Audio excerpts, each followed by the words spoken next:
হাতে মেহেদি দিলে নামাজ হবে কিনা। হাতে যদি মেহেদি দেন মা বোনরা, তাহলে সেক্ষেত্রে নামাজের কোনো অসুবিধা হবে না, বরং মেয়েদের জন্য হাতে মেহেদি দেওয়া সুন্নাহ, ভালো।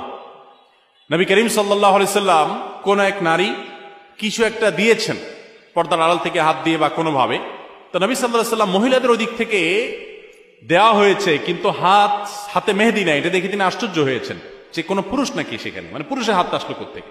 তখন বলা হলো না, মহিলাদের হাত। তখন নবী সাল্লাল্লাহু আলাইহি সাল্লাম আশ্চর্য হয়েছেন। এই হাদিস থেকে বোঝা যায় মেয়েরা হাতে মেহেদি দেওয়া সুন্নাহ। অনেক মেয়েরা হাতে মেহেদি দেওয়াটাকে তারা মনে করেন শৌখিনতা, বিলাসিতা। তাদের এই সাজগোজকে ইসলাম পছন্দ করে, প্রশংসা করে, করবে, বিশেষ করে বিবাহিত নারীরা তো বটেই।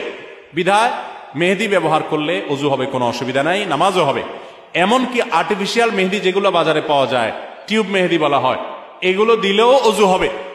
এগুলো দেওয়ার ফলে অনেকে মনে করেন অজু হবে না, কারণ এগুলো দেওয়ার ফলে অনেক সময় এই মেহেদিগুলো খসে খসে পড়ে, চামড়া খসে পড়ার মতো।